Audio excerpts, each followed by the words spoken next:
खुशी को चुनेंगे या पैसे को चुनेंगे? आज हमारे सवाल का आधार वो नई रिपोर्ट है जिसमें दावा किया गया है कि जरूरत से ज्यादा समृद्धि कोरोना वायरस से भी बड़ा खतरा बन गई है। ऐसा क्यों है, आज यह हम आपको बताएंगे। आपने गौर किया होगा कि कुछ चीजें आपको बार बार बताई जाती हैं, जैसे किसी भी देश की समृद्धि की पहचान उस देश की जीडीपी की विकास दर से होती है। उस देश की अर्थव्यवस्था को देखकर यह समझा जाता है कि वहां रहने वाले लोग कितने संपन्न हैं। बच्चा बच्चा भी अब जीडीपी की विकास दर को समझता है और उसी में अपना भविष्य देखता है। समृद्धि और जीडीपी से जुड़ी कुछ बातों को हमारे डीएनए का अब एक हिस्सा बना दिया गया है। हमें बार बार यह बताया जाता है कि देखो कैसे कोई व्यक्ति दुनिया का सबसे अमीर आदमी बन गया है, देखो कैसे कोई कंपनी दुनिया की सबसे ज्यादा मार्केट वैल्यू वाली कंपनी बन चुकी है और यही सफलता का पैमाना बन जाती है। बड़ी कंपनियां तो दूर हैं, आप कई बार अपने पड़ोसियों से भी अपना कंपटीशन करने लगते हैं। लेकिन आज हम ये समझने की कोशिश करेंगे कि सबसे ज्यादा वैल्यू यानी महत्व किसे दिया जाना चाहिए, उस व्यक्ति को जिसके पास अथाह दौलत है, पैसा है, या उस व्यक्ति को जिसके पास असीम शांति है और आनंद है। इसके अलावा हम इस पर भी चर्चा करेंगे कि कहीं ग्रॉस डोमेस्टिक प्रोडक्ट यानी जीडीपी को समृद्धि का पैमाना मानते मानते हमने ग्रॉस डोमेस्टिक पीस यानी शांति का तिरस्कार तो नहीं कर दिया है। इसके बाद हम उन N95 फेस मास्क की बात करेंगे जिन्हें पहनकर आपको लगता है कि इससे आपको कोरोना वायरस का संक्रमण नहीं होगा, लेकिन भारत सरकार के स्वास्थ्य मंत्रालय का कहना है कि ये मास्क संक्रमण को रोकने में पूरी तरह से कारगर नहीं है और इनमें सांस लेने के लिए जो रेस्पिरेटर्स बने होते हैं वो दरअसल एक ऐसी खिड़की खोल देते हैं जिसके जरिए कोरोना वायरस आसानी से अंदर आ सकता है या बाहर भी जा सकता है। अगर आप भी महंगे N95 फेस मास्क का इस्तेमाल करते हैं तो आपको ये खबर आज जरूर देखनी चाहिए, क्योंकि हम आपको सिर्फ इसके खतरों के बारे में ही नहीं बताएंगे बल्कि ये भी बताएंगे कि आपके लिए कौन सा मास्क ज्यादा सुरक्षित है। और आखिर में हम आपको टर्की लेकर चलेंगे जहां एक बहुत मशहूर प्राचीन चर्च को मस्जिद में बदल दिया गया है। इस चर्च का नाम है हाया सोफिया। टर्की के राष्ट्रपति के इस फैसले का पूरी दुनिया में विरोध हो रहा है और इस घटना में भारत के लिए कौन कौन से सबक छिपे हैं ये हम आपको आज बताएंगे। लेकिन सबसे पहले आज की तमाम बड़ी खबरें नॉनस्टॉप न्यूज में। राष्ट्रीय शैक्षणिक अनुसंधान और प्रशिक्षण परिषद यानी एनसीईआरटी की 12वीं कक्षा के राजनैतिक विज्ञान की किताब में बच्चे अब जम्मू कश्मीर में अलगाववाद की जगह अनुच्छेद 370 के अंत के बारे में पढ़ेंगे। एनसीईआरटी ने जम्मू कश्मीर में अलगाववादी राजनीति से जुड़े पैराग्राफ को हटा दिया है। 2020-21 सत्र के लिए किताब में स्वतंत्रता के बाद राजनीति चैप्टर में संशोधन किया गया है, जबकि अनुच्छेद 370 को खत्म करने के पाठ को क्षेत्रीय आकांक्षाओं विषय के तहत शामिल किया गया है। पिछले साल 5 अगस्त को केंद्र सरकार ने जम्मू कश्मीर के विशेष दर्जे को खत्म करते हुए 2 केंद्र शासित प्रदेश जम्मू कश्मीर और लद्दाख में विभाजित कर दिया था। जम्मू कश्मीर में इस साल अमरनाथ यात्रा नहीं होगी। कोरोना वायरस के संक्रमण की वजह से अमरनाथ यात्रा रद्द कर दी गई है। यात्रा रद्द करने का फैसला उपराज्यपाल ने अमरनाथ श्राइन बोर्ड की बैठक में लिया। उपराज्यपाल गिरीश चंद्र मुर्मू अमरनाथ श्राइन बोर्ड के अध्यक्ष भी हैं। हमें भी सरकार का साथ देना चाहिए और इस चीज को समझना चाहिए। धार्मिक आस्था तो रहती है, लेकिन समय ही ऐसा है, इससे कुछ किया नहीं जा सकता। एक सराहनीय कदम है।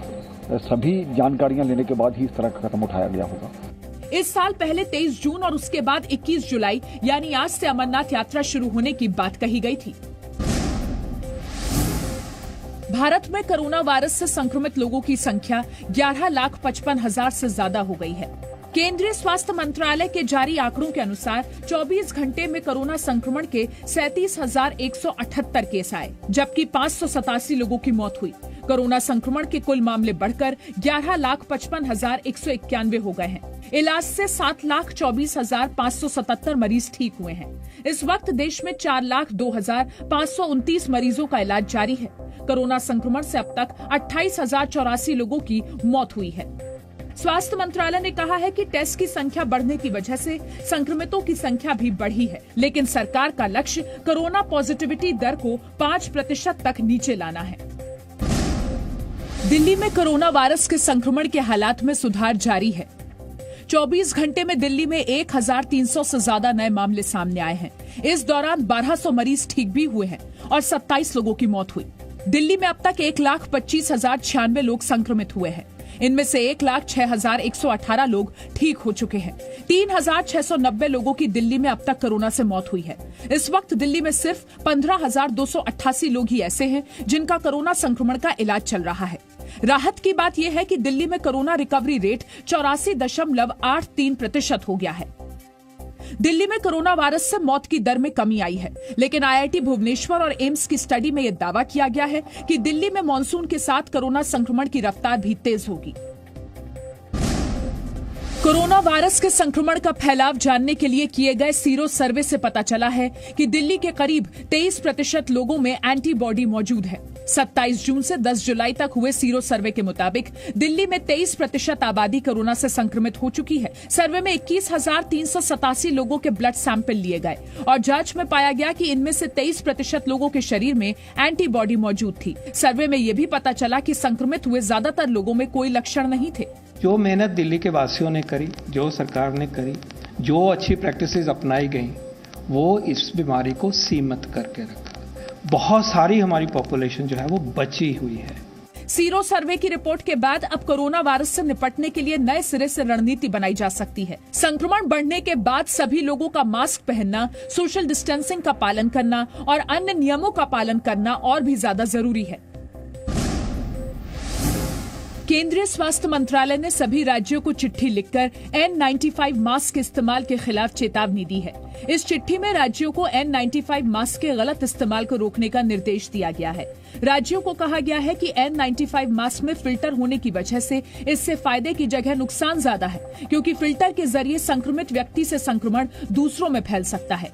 चिट्ठी में लोगों को घरेलू और सूती कपड़े से बने मास्क को पहनने की सलाह दी गई है। वैल्व वाला मास्क पहनते हैं तो आप स्वयं तो सुरक्षित हैं, लेकिन जो आप एक्सहेल कर रहे हैं, if you are a asymptomatic person, then the propensity of that infecting others is there.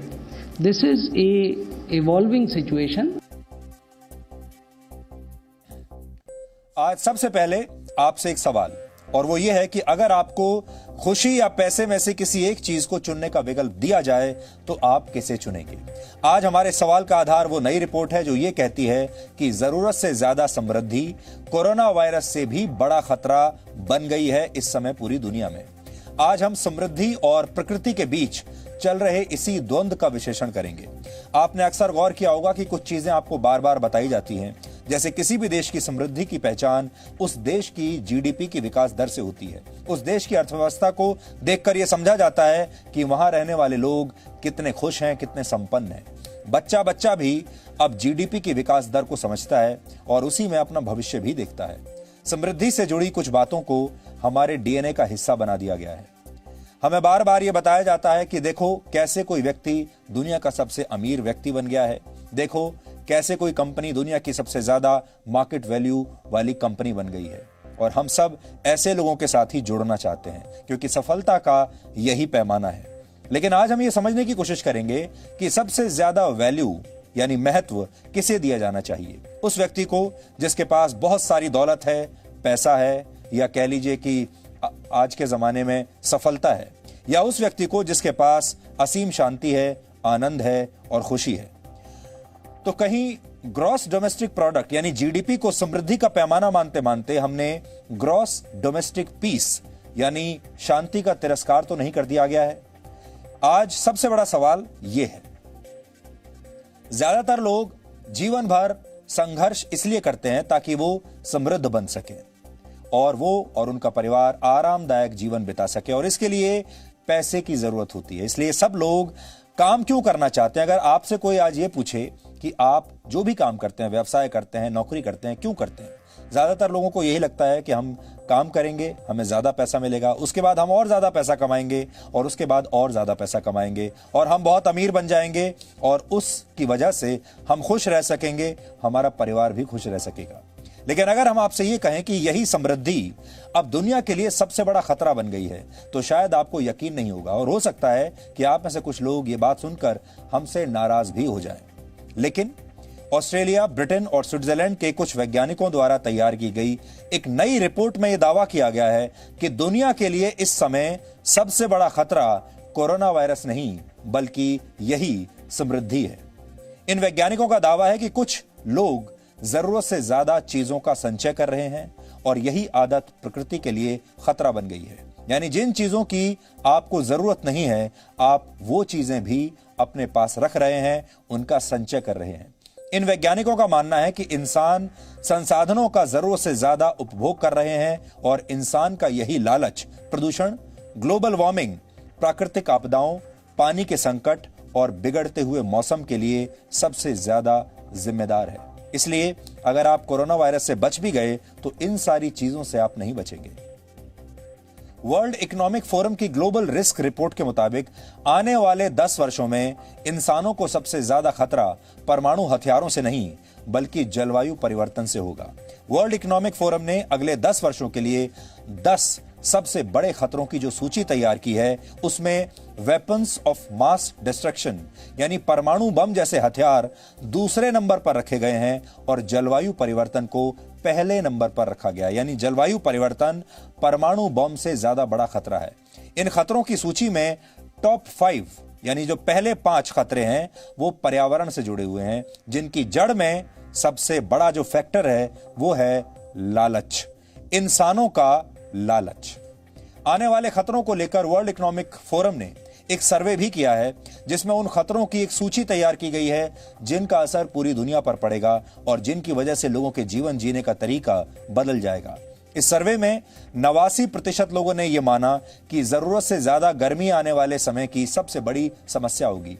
जरूरत से ज्यादा गर्मी सबसे बड़ी समस्या होगी। 88% लोगों ने माना कि सबसे ज्यादा खतरा प्रकृति के इकोसिस्टम के बिगड़ने से होगा। 87% लोगों ने प्रदूषण को और 86% ने जल संकट को सबसे बड़ा खतरा माना है, जबकि 79% लोगों का मानना है कि जंगलों में आग लगने की घटनाएं सबसे बड़ा खतरा होंगी अगले 10 वर्षों में। इन सारी परिस्थितियों की जड़ में सिर्फ एक ही चीज है और वो है इंसानों का लालच और जरूरत से ज्यादा पैसा कमाने की चाहत। और इसी चाहत ने हमें आज कोरोना वायरस जैसी महामारियां भी दी हैं। कोरोना वायरस ने यह बता दिया है कि दुनिया का कोई भी इंसान, चाहे वो कितना भी धनवान क्यों ना हो, शक्तिशाली क्यों ना हो, किसी भी धर्म का हो, किसी भी जाति का हो, कितना भी बड़ा सुपरस्टार हो, कितना भी बड़ा नेता हो, चाहे किसी देश का राष्ट्रपति हो, किसी देश का राजा हो, राजकुमार हो, इस वायरस के लिए सब बराबर है। यानी एक वायरस दुनिया के 750 करोड़ लोगों को एक ही दृष्टि से देखता है। इस वायरस ने सबको समानता पर ला दिया है, ये सबको समान दृष्टि से देखता है। लेकिन हम इंसानों को यह नहीं भूलना चाहिए कि यह वायरस भी प्रकृति के दोहन, उसके साथ छेड़छाड़ और आजादी के नाम पर कुछ भी करने की जिद का परिणाम है। और इसने दुनिया के हर इंसान और हर देश को अब एक जैसा सबक दिया है। लेकिन संकट अभी खत्म नहीं हुआ है और वैज्ञानिक मानते हैं कि यह तो आने वाले और भी बड़े बड़े संकटों की सिर्फ एक छोटी सी शुरुआत है। दुनिया भर के रिस्क मैनेजर्स यानी ऐसे लोग जो आने वाले खतरों का आकलन करते हैं, उनके बीच किए गए एक सर्वे में 67% रिस्क मैनेजर्स ने यह माना कि इस महामारी की वजह से सबसे ज्यादा नुकसान दुनिया की अर्थव्यवस्था का होगा और रिसेशन यानी आर्थिक मंदी लंबे समय तक बनी रहेगी। 57% लोगों का मानना था कि इससे उद्योग धंधे बड़े पैमाने पर बंद हो जाएंगे या फिर दिवालिया हो जाएंगे। 49% रिस्क मैनेजर्स का मानना है कि इससे बड़े पैमाने पर बेरोजगारी पैदा होगी जो लंबे समय तक ऐसे ही बनी रहेगी। 38% के मुताबिक उभरती हुई अर्थव्यवस्थाएं ध्वस्त हो सकती हैं और 31% रिस्क मैनेजर्स के मुताबिक दुनिया को जल्द ही कोविड-19 जैसी ही किसी और महामारी का सामना भी करना पड़ सकता है। इसका मतलब यह है कि कुछ भी स्थायी नहीं है। आज आप जिस चीज की कल्पना भी नहीं कर सकते, वो कल भविष्य में आपके सामने खड़ी होगी। यानी हम जीडीपी की विकास दर को बढ़ाते बढ़ाते समृद्धि तक तो पहुंच गए, लेकिन समय के चक्र ने हमें अब वापस उस दोराहे पर लाकर खड़ा कर दिया है जहां से हमें यह सोचना है कि हमें सिर्फ ग्रॉस डोमेस्टिक प्रोडक्ट चाहिए या ग्रॉस डोमेस्टिक पीस भी हमें चाहिए। प्रकृति इंसानों के लालच को रोकना चाहती है और वो समय समय पर अपने तरीके से इंसानों को यह संदेश देती है कि यह लालच अस्थाई है और प्रकृति के सामने कोई लालच लंबे समय तक टिक नहीं सकता। ये सफलता अस्थाई है, ये पैसा, ये बड़े बड़े कारोबार, ये समृद्धि अस्थाई है और कुछ घंटों में, कुछ दिनों में बड़े से बड़े व्यक्ति का अभिमान प्रकृति तोड़ सकती है। उदाहरण के लिए आज से करीब 2400 वर्ष पहले अलेक्जेंडर द ग्रेट यानी सिकंदर महान ने इजिप्ट में एक शहर बसाया था जिसका नाम है अलेक्जेंड्रिया। यह उस जमाने का सबसे समृद्ध शहर हुआ करता था क्योंकि इसे उस सिकंदर ने बसाया था जो पूरी दुनिया पर कब्जा करना चाहता था। सिकंदर विस्तारवाद के सहारे समृद्ध बनना चाहता था, शक्तिशाली बनना चाहता था, कुछ वैसा ही जैसे आज के जमाने में आप मान लीजिए जैसा चीन बनना चाहता है। लेकिन क्या आप जानते हैं कि 3री शताब्दी में आज ही के दिन जब हम आपसे बात कर रहे हैं, अलेक्जेंड्रिया में एक भूकंप के बाद विनाशकारी सुनामी आई और यह शहर पूरी तरह से नष्ट हो गया, बर्बाद हो गया। अब आप सोचिए, जिस शहर को सिकंदर ने अपनी सत्ता का केंद्र बनाया और जिस शहर के बारे में सिकंदर को यह लगता था कि यह उसके जाने के बाद भी ऐसे ही समृद्ध बना रहेगा, उसे एक सुनामी बहाकर ले गई और हमेशा के लिए नष्ट कर दिया। यह कहानी आज हम आपको इसलिए बता रहे हैं क्योंकि आज इंसानों के लालच की सुनामी भी सब कुछ बहाकर ले जाने के लिए बिल्कुल तैयार बैठी है और इच्छाओं का बांध इस विनाशकारी सुनामी को रोकने में सक्षम बिल्कुल नहीं है। इस लालच को आप एक उदाहरण के जरिए समझिए। 2017 में किए गए एक सर्वे में हांगकांग के 66% लोगों ने यह माना था कि उनके पास जरूरत से ज्यादा सामान है। चीन के 60%, जर्मनी और इटली के 50% लोगों ने यह माना कि उनके पास जरूरत से ज्यादा सामान उन्होंने जमा करके रखा है अपने घरों में या जहां भी।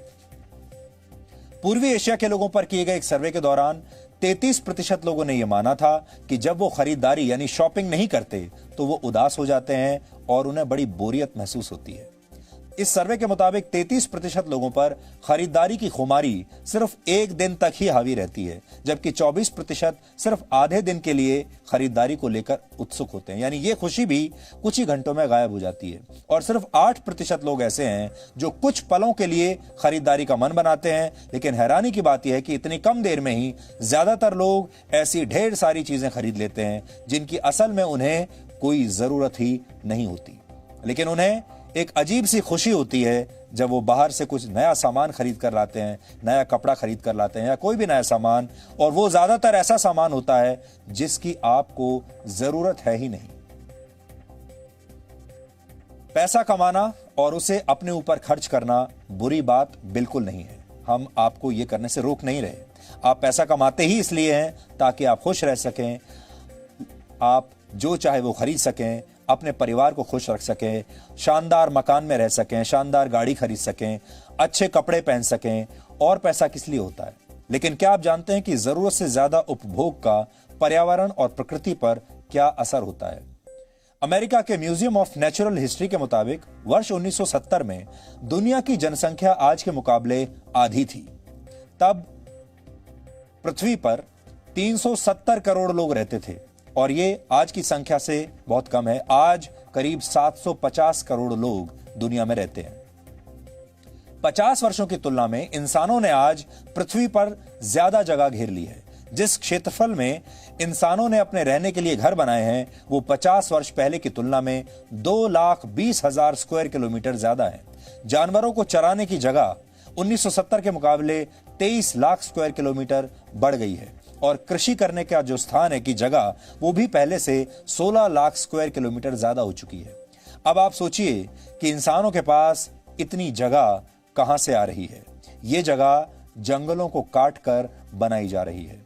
अमेरिका में वर्ष 1950 के दशक में एक औसत घर का औसतन जो आकार था वो 983 स्क्वायर फीट हुआ करता था, जो 2011 तक 3 गुना बढ़कर 2480 स्क्वायर फीट हो गया।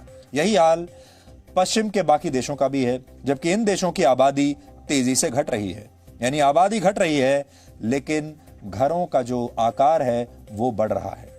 जानवरों के हिस्से की जमीन हड़पने का नतीजा यह हुआ कि अब जानवर और इंसान एक दूसरे के ज्यादा करीब रहने लगे हैं और कोरोना वायरस जैसी महामारियां भी इसी का परिणाम है, क्योंकि प्रकृति के नियमों के अनुसार इंसानों और जंगली जानवरों के बीच एक निश्चित दूरी बहुत जरूरी है।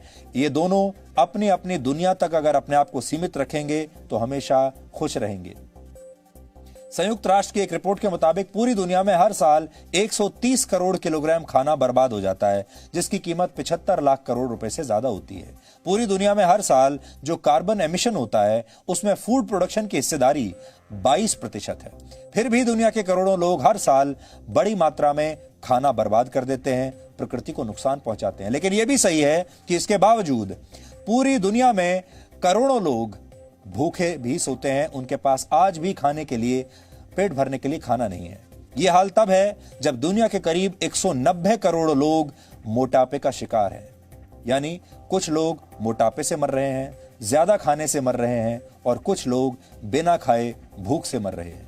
इतना ही नहीं, प्रति व्यक्ति मीट प्रोडक्ट्स की खपत भी 65% तक बढ़ चुकी है। मीट प्रोडक्ट्स के उत्पादन के दौरान भारी मात्रा में कार्बन एमिशन होता है।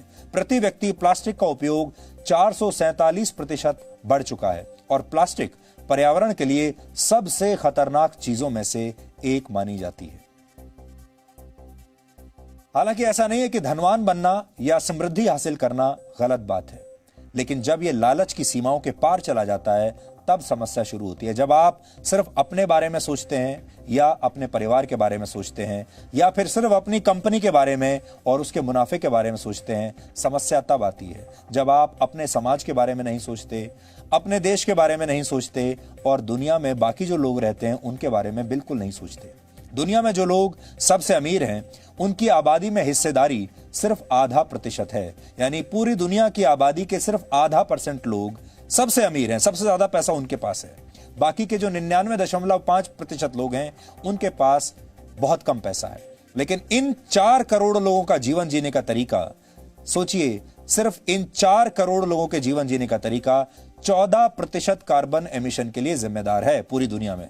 जबकि दुनिया के 400 करोड़ लोग ऐसे हैं जो किसी तरीके से बड़ी मुश्किल से अपना जीवन यापन करते हैं, और कार्बन एमिशन में इनकी हिस्सेदारी सिर्फ 10% है। इसके अलावा प्रकृति को 43% नुकसान उन 10% लोगों के लाइफस्टाइल से पहुंचता है जो कमाई के मामले में सबसे ऊपर है। ऑक्सफैम की एक रिपोर्ट के मुताबिक दुनिया के 1% अमीरों के पास जितनी संपत्ति है वो दुनिया के 700 करोड़ लोगों की कुल संपत्ति से भी दुगनी है। दुनिया की आधी आबादी आज भी सिर्फ औसतन 410 रुपए प्रतिदिन ही कमाती है। धनवान लोगों पर लगने वाले टैक्स की हिस्सेदारी 1 रुपए में 4 पैसे के बराबर है, और दुनिया के सबसे अमीर लोग अपना 30% टैक्स कभी भी चुकाते ही नहीं, या चुकाते भी हैं तो बहुत कम वैल्यू पर चुकाते हैं। हालांकि हाल ही में अमेरिका और ब्रिटेन समेत 6 देशों के अमीर लोगों ने, जो वहां के सबसे अमीर लोग हैं, उन्होंने अपनी अपनी सरकारों से कहा है कि अमीर लोगों पर यानी उन पर और ज्यादा टैक्स लगाया जाए, क्योंकि वो इस दौर में दूसरे लोगों की मदद करना चाहते हैं। ये उदाहरण इसलिए आज आपको दे रहे हैं ताकि आप समझ सकें कि जिनके पास ज्यादा दौलत है, ज्यादा समृद्धि है, पर्यावरण और प्रकृति का सम्मान करने की जिम्मेदारी उनकी ज्यादा बनती है। लेकिन सवाल यह है कि आज के दौर में आपको असली शांति किस चीज से मिल सकती है? पैसे से, या स्वास्थ्य से, या खुशी से, या शांति से? आप चाहे नौकरी करते हो या व्यवसाय करते हो, सारी मेहनत का उद्देश्य यह होता है कि आप ज्यादा पैसा कमा सकें और आप ज्यादा शांति और सुकून के साथ जीवन बिता सकें। लेकिन क्या यही काफी है? कुछ देर पहले हमने आपसे प्राचीन ग्रीस के आक्रमणकारी और विस्तारवादी राजा अलेक्जेंडर का जिक्र किया था। राजा क्या, सम्राट था वो, जिसने अलेक्जेंड्रिया नाम का भव्य शहर बसाया था। अलेक्जेंडर जब भारत पर आक्रमण करने के लिए आगे बढ़ रहा था तब उसकी मुलाकात ग्रीस के एक महान दार्शनिक और संत डायोजेनिस से हुई। अलेक्जेंडर डायोजेनिस से बहुत प्रभावित था, इसलिए वो डायोजेनिस से मिलने गया और उन्हें अपने साथ चलने के लिए कहा। उस समय डायोजेनिस धूप सेक रहे थे और अलेक्जेंडर उनके सामने आकर खड़ा हो गया। इस दौरान अलेक्जेंडर ने डायोजेनिस से कहा कि तुम मेरे साथ चलो, तुम्हें जो भी चाहिए मैं वो तुम्हें दूंगा, इसलिए आप मुझे बताएं कि मैं आपके लिए क्या कर सकता हूं। इस पर डायोजेनिस ने कहा कि आप सिर्फ इतना करें कि आप मेरे सामने से हट जाएं, क्योंकि आप मेरी धूप रोककर खड़े हुए हैं और फिलहाल मुझे धूप के सिवाय कुछ नहीं चाहिए। अब आप सोचिए, डायोजेनिस के लिए उस समय धूप सेकना ही सबसे ज्यादा, सबसे ज्यादा खुशी और सबसे ज्यादा आनंद का विषय था। किसी को भी धूप सेकने से इतनी खुशी कैसे मिल सकती है, लेकिन यह बात सही है।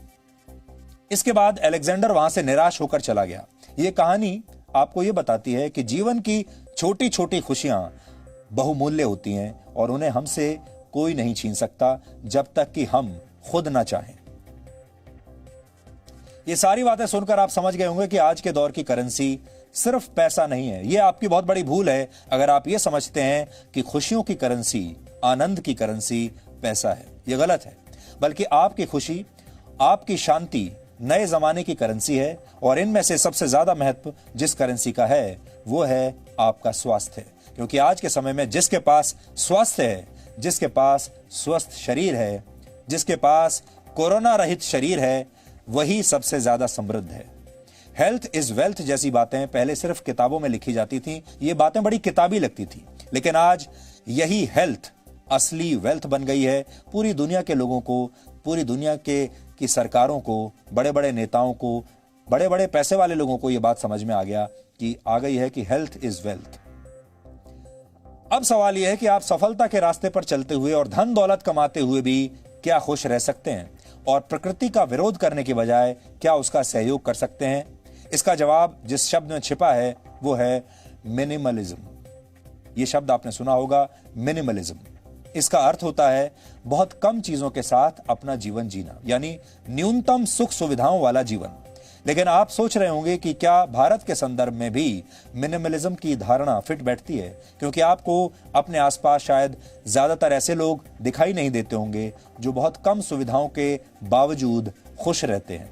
भौतिक सुविधाओं की बात कर रहे हैं हम। भारत में लगभग हर व्यक्ति सफलता की सीढ़ियां चढ़ते हुए ज्यादा से ज्यादा सुख सुविधाएं हासिल करना चाहता है। वो सुख सुविधाएं जो पैसे से खरीदी जा सकती हैं, और ज्यादा से ज्यादा वस्तुएं इकट्ठी करना चाहते हैं। वैसे ये विडंबना है कि जिस मिनिमलिज्म यानी अपरिग्रह को लेकर दुनिया आज इतनी उत्साहित है, वो भारत की ही देन है। और हमारे धर्म ग्रंथ कई हजार वर्षों से इस मार्ग पर चलने का संदेश देते आ रहे हैं, लेकिन हमारे ही देश के लोग उसे भूल गए। भगवान बुद्ध और महावीर के सबसे महत्वपूर्ण संदेशों में से अपरिग्रह एक है, यानी उतनी ही चीजों की संग्रह करना चाहिए जितने की आपको जरूरत है। अच्छी बात यह है कि अब नई पीढ़ी में से कई लोग धीरे धीरे इसकी तरफ बढ़ रहे हैं और पैसे से ज्यादा सुख, शांति और नए नए अनुभवों को प्राथमिकता दे रहे हैं। अमेरिका में हुए हैरिस पोल नामक सर्वे के मुताबिक पिछली पीढ़ी के मुकाबले 58% मिलेनियल्स ये मानते हैं कि वो वस्तुओं से ज्यादा अनुभव पर पैसा खर्च करना पसंद करते हैं। मिलेनियल्स उन्हें कहा जाता है जिनका जन्म 1984 या उसके बाद हुआ है। लेकिन इसका मतलब यह नहीं है कि नई पीढ़ी पैसा खर्च नहीं कर रही। विशेषज्ञों के मुताबिक मिलेनियल्स फिलहाल हर साल 14 लाख करोड़ रुपए खर्च कर रहे हैं, और अपने पूरे जीवन काल में ये लोग 700 लाख करोड़ रुपए से ज्यादा खर्च करेंगे।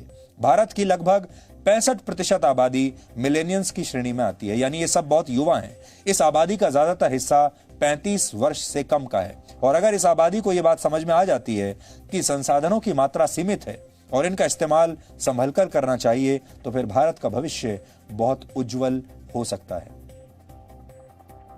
लेकिन मौजूदा पीढ़ी के साथ एक बहुत बड़ी समस्या भी है। इस पीढ़ी के ज्यादातर लोगों को छोटी छोटी बातें बहुत परेशान कर देती हैं, और इन्हें लगता है कि इन्हें कोरोना वायरस जैसे संकट का सामना क्यों करना पड़ रहा है, लॉकडाउन इन्हें क्यों सहना पड़ रहा है, और मास्क पहनने और सोशल डिस्टेंसिंग जैसे नियमों का पालन भी इनसे बड़ी मुश्किल से हो रहा है। सारे लोग परेशान हैं, वो आजादी चाहते हैं, और वो ये सोचते हैं कि शायद ये उनके जीवन काल में अब तक की सबसे बड़ी मुसीबत है, अब तक का सबसे बड़ा आपातकाल है, ऐसा इन लोगों को लगता है। ऐसे में अगर ये पीढ़ी चाहे तो अपनी पिछली या फिर उससे भी पिछली पीढ़ी से बहुत कुछ सीख सकती है। जो लोग वर्ष 1900 में पैदा हुए होंगे, उन्होंने 11 वर्ष की उम्र में हैजा जैसी महामारी का सामना किया। 14 वर्ष की उम्र में फर्स्ट वर्ल्ड वॉर को उन्होंने देखा, जिसमें करीब 2 करोड़ 20 लाख लोग मारे गए थे। 18 वर्ष का होते होते इन लोगों ने आज ही की तरह एक महामारी का सामना किया जिसका नाम था स्पेनिश फ्लू। इस महामारी से करीब 5 करोड़ लोग उस समय मारे गए थे। 29 साल का होते होते इन लोगों ने अब तक की सबसे बड़ी आर्थिक मंदी का सामना किया, जिसकी शुरुआत 1929 में हुई थी और ये कई वर्षों तक चली। तब आज की तरह महंगाई और बेरोजगारी बहुत बढ़ गई थी और बहुत सारे लोगों की नौकरियां चली गई थी, व्यवसाय बंद हो गए थे। जब यह पीढ़ी 40 साल की हुई तो दूसरा विश्व युद्ध शुरू हो गया, जो इनके 45 वर्ष का होने तक जारी रहा और इसमें 6 करोड़ लोग मारे गए थे। इसी दौरान बंगाल में भयंकर अकाल पड़ा था और इस अकाल में भी भारत में ही लाखों लोग मारे गए। उस समय भारत में यह पीढ़ी आजादी के लिए भी संघर्ष कर रही थी, क्योंकि यह पूरी की पूरी पीढ़ी उस समय गुलाम थी। जब ये लोग 47 वर्ष के हुए तो इन्होंने देश का बंटवारा देखा और साथ ही आजादी भी देखी और 65 वर्ष का होते होते भारत और पाकिस्तान के युद्ध के गवाह बने। 71 साल का होने पर इन्हें एक बार फिर भारत और पाकिस्तान का युद्ध देखा लेकिन आज 1985 में पैदा हुए एक युवा को ऐसा लगता है कि उनके घर के बड़े बुजुर्गों को यह समझ में नहीं आता कि उनका जीवन कितना मुश्किलों से भरा हुआ है, उनकी चुनौतियां हैं। लेकिन पिछली पीढ़ी ने कई युद्ध, कई संकट और कई महामारियां झेली हैं और उसका मुकाबला किया है, और वो भी बिना किसी टेक्नोलॉजी के, बिना ऐसे संसाधनों के जो आज लोगों के पास उपलब्ध है। आज इस महामारी के बावजूद हमारे पास सारी सुख सुविधाएं हैं। लॉकडाउन के दौरान घर में रहने के लिए सारे संसाधन हैं। मनोरंजन के सारे साधन आज आपके पास हैं। आपके पास इंटरनेट है, आपके पास स्मार्टफोन है, आपके पास टीवी है, आपके पास किताबें हैं। आप ऑनलाइन ऑर्डर कर सकते हैं, जो चाहे घर में आप ऑर्डर करके खा सकते हैं। लेकिन फिर भी कई युवाओं को लगता है कि उन्हें कैद करके रख लिया गया है। इसलिए हमें यह समझना होगा कि हमारे बुजुर्गों ने इतिहास को बदलते हुए बहुत करीब से देखा है और हर 100 वर्षों में आने वाली महामारियां भी हमें बार बार यही सिखाती हैं कि हमें इतिहास से सबक लेकर आगे बढ़ना चाहिए। इसलिए चेतावनी आपके लिए आज ये है कि कोरोना वायरस से तो हो सकता है आप में से बहुत सारे लोग बच जाएंगे, आज नहीं तो कल एक ना एक वैक्सीन आ ही जाएगी जो इस बार आपकी जान बचा लेगी। लेकिन जो बात आज हम आपसे कह रहे हैं, ये जो लालच है इंसान का, जिसे हम नई सफलता के पैमाने मानते हैं, ये लालच इंसान को ज्यादा दिन तक जिंदा नहीं रहने देगा और ज्यादा दिन तक खुश भी नहीं रहने देगा। इसलिए आपको आज ही ये चुनना होगा कि आप खुश रहना चाहते हैं, प्रसन्न रहना चाहते हैं, जीवन की छोटी छोटी खुशियों का आनंद लेना चाहते हैं, या फिर लालच में पड़कर सिर्फ पैसा कमाना चाहते हैं, जिसकी वजह से आप नहीं बल्कि पूरी दुनिया के लोग मुसीबत में फंस सकते हैं। कोरोना वायरस से बचने के उपायों में से एक है मास्क पहनकर रखना, और सबसे ज्यादा चर्चा जिस मास्क की होती है उसे कहते हैं N95 मास्क। आपने भी इसके बारे में सुना होगा, काफी महंगा आता है और लोग ऐसा समझते हैं कि N95 मास्क सबसे सुरक्षित मास्क होते हैं। विश्व स्वास्थ्य संगठन भी कह चुका है कि कोरोना वायरस से बचने के लिए N95 मास्क सबसे सुरक्षित है। लेकिन अब N95 मास्क पर सवाल उठ गए हैं, क्योंकि केंद्र सरकार ने सभी राज्यों को पत्र लिखकर आगाह किया है कि इन N95 मास्क में रेस्पिरेटर्स जो होते हैं, यानी छेद वाले N95 मास्क से वायरस का प्रसार नहीं रुकता, और इस मास्क का इस्तेमाल कोरोना महामारी को रोकने के लिए उठाए गए कदमों के खिलाफ है। केंद्र सरकार की चिट्ठी में इसकी वजह भी बताई गई है। दरअसल N95 मास्क में एक खास तरह का वाल्व लगा होता है जो हवा में तैर रहे सूक्ष्म कणों और तरल पदार्थों को चेहरे या नाक के अंदर जाने से 95% तक रोकता है, बचाव करता है। ये एक फिल्टर की तरह काम करता है। लेकिन केंद्र सरकार की एडवाइजरी के मुताबिक वाल्व वाले N95 मास्क इसे पहनने वाले लोगों को हवा में तैरते सूक्ष्म कणों या वायरस से नहीं बचाते, इसलिए ऐसे मास्क पहनना सुरक्षित नहीं है।